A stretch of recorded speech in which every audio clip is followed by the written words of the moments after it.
Hey guys, welcome to my new blog. ଆଉ ଆଜି ଆପଣମାନଙ୍କୁ ଏମିତିଆ ଜିନିଷ ଦେଖେଇବାକୁ ଚାହୁଁଛି ଆପଣମାନେ କେବେ ଦେଖିନଥିବେ। ଆଉ ଡେରି ନ କରିକି ଚାଲନ୍ତୁ ଶୀଘ୍ର ଦେଖିବା। ବର୍ତ୍ତମାନ ମୁଁ ଘରୁ ବାହାରିଲି।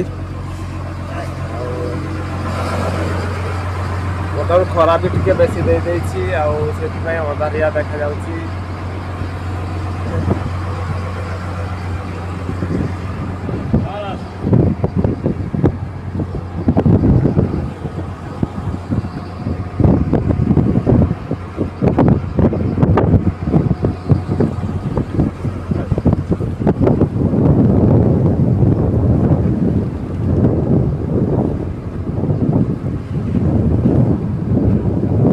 ଦେଖାଯାଉନି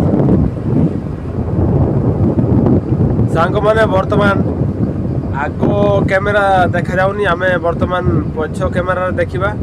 ଆଉ ଚାଲନ୍ତୁ ଦେଖନ୍ତୁ ବର୍ତ୍ତମାନ ପୁରା କଳା ଦେଖାଯାଉଛି ଆଉ ଜୁମ୍ କରିବା ଧରି ଭଲ ଦେଖାଯାଉନି।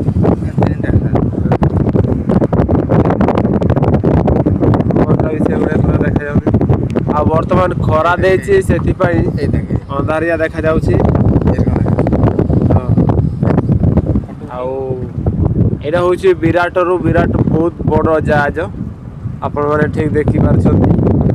ଆଉ ବର୍ତ୍ତମାନ ମାଲ ନେଇକି ଘାଟକୁ ଯାଉଛି।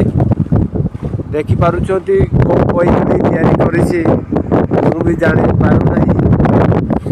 ଏତେ ଟେକ୍ନିକାଲ ଏତେ ଆଇଡ଼ିଆ ଏତେ ବଡ଼ ବଡ଼ ଜାହାଜକୁ ପାଣି ଉପରେ ବସେଇ ଦିଆଯାଉଛି। ଆଉ ବର୍ତ୍ତମାନ ଆପଣମାନେ ଦେଖିପାରୁଛନ୍ତି ଉପରକୁ ଯେତିକି ଦେଖିପାରୁଛନ୍ତି ଭିତରକୁ ବି ସେତିକ ପାଣି ଭିତରେ ବୁଡ଼ି ଯାଇଛି। ଆଉ ସେ ଜାହାଜର ବହୁତ ଓଜନ ଜିନିଷ ଗୁଡ଼ା ଲୋଡ୍ କରାଯାଇଛି। ଆଉ ଏଇଟା ଏମିତି ଜଣାପଡ଼ୁଛି ଏଇ ଜାହାଜର ତେଲ ପୁରା ଭର୍ତ୍ତି ହେଇଯାଇଛି। ଆଉ ସାଙ୍ଗମାନେ ଏଇଟା ହେଉଛି ଆମର ଘର ମାନେ ବୋଟ୍। ଆଉ ଆଜି ଆମେ ଭଲ ଭାବରେ ଆମେ ଜାହାଜକୁ ଦେଖିପାରିଲେ ନାହିଁ ସେଥିପାଇଁ ଆଉ ଗୋଟେ ଭିଡ଼ିଓରେ ଭଲ ରକମ ଦେଖେଇବାକୁ ମୁଁ ଚେଷ୍ଟା କରିବି।